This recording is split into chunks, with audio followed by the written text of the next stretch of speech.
तो इनको भतीजा राम हम कहते हैं, हमेशा से कहते आए हैं। ये जिनके एजेंट हैं वो सबको पता है। तो मुसलमानों को तोड़ करके कोई बात की जाए तो उसका समर्थन अगर ये नहीं कहेंगे तो इनका तो निवाला छिन जाएगा। ये फितरतन काफिर हैं।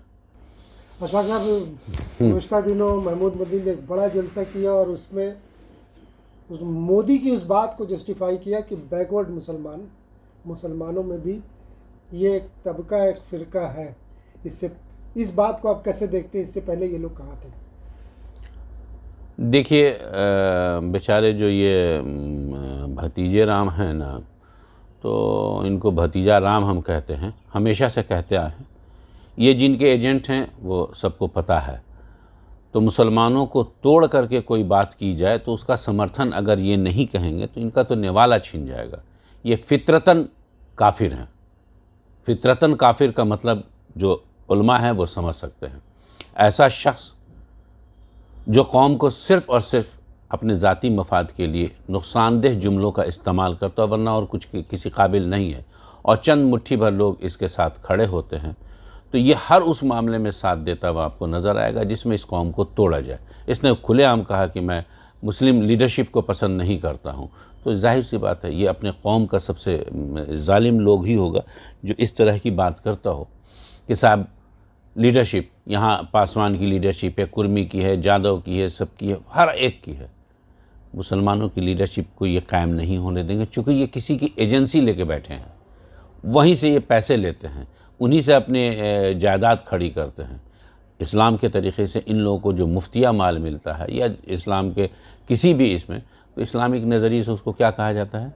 रसूलुल्लाह के ज़माने से देख लीजिए, उसको बैतुल माल में डाला जाता था। लेकिन ये खानकाही निज़ाम वाले लोग जो हैं ना, इन लोगों ने और इनके जैसे लोगों ने उसको अपने ज़ाती माल में बना लिया। तो जाहिर सी बात है नाजायज़ जो जायदाद होती है उस पे काबिज़ रहने के लिए नाजायज़ लोगों की बातों का समर्थन करना इनका पेशा है और यही उनका तरीक़ाकार है।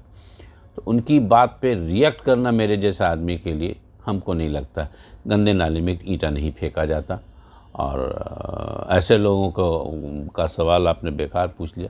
इसमें पूरी कौम के लिए लानत है ऐसे लोग, तौबा कीजिए। तो इसका असर क्या होगा?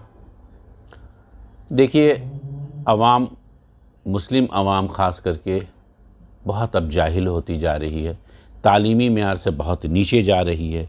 वो अपने मज़हब को नहीं समझती है, वो अपने संविधान को नहीं समझती है।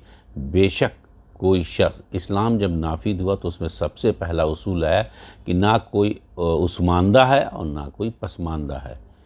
इसको मस्जिदों में और दूसरी जगह पर सोशली और इकोनॉमिकल, सोशली कोई बैकवर्ड यहाँ नहीं होता है इस्लाम में।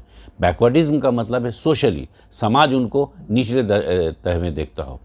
तो चूँकि भारत में मुसलमानों का जो कन्वर्शन हुआ है, जाहिर है यहाँ के मूल निवासी, इनका कन्वर्शन इस्लाम में कोई मुसलमान थोड़ी आके यहाँ बस गए, वही कन्वर्ट होते गए। हमारे 10 पुश्त पहले देखिएगा तो सब वही होंगे। भाई रसूलुल्लाह के आने से पहले क्या थे? अरब में भी रसूलुल्लाह के आने से पहले क्या थे लोग? तो जो सारे बुत परस्त हैं।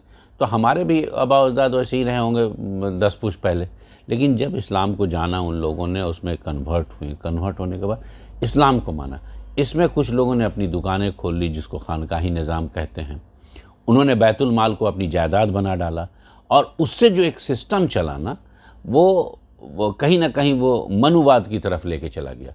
तो इससे यहाँ वर्णवादी, मुसलमानों में भी फिर वर्णवादी व्यवस्था आ गई।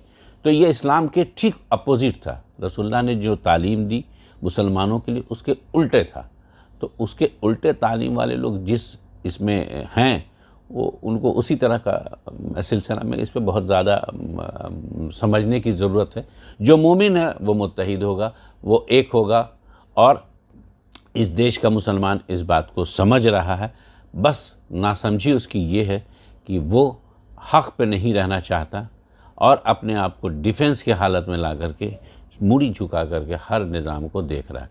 इसका आवाम पे बहुत ज़्यादा असर पड़ेगा क्योंकि इसमें लालच दिया जाएगा, और लालच ही जन्नत से जब दुनिया में फेंकवा सकती है किसी चीज़ की कि साहब हमको ये भी चीज़ खा लें, तो एक छोटी सी लालच थी।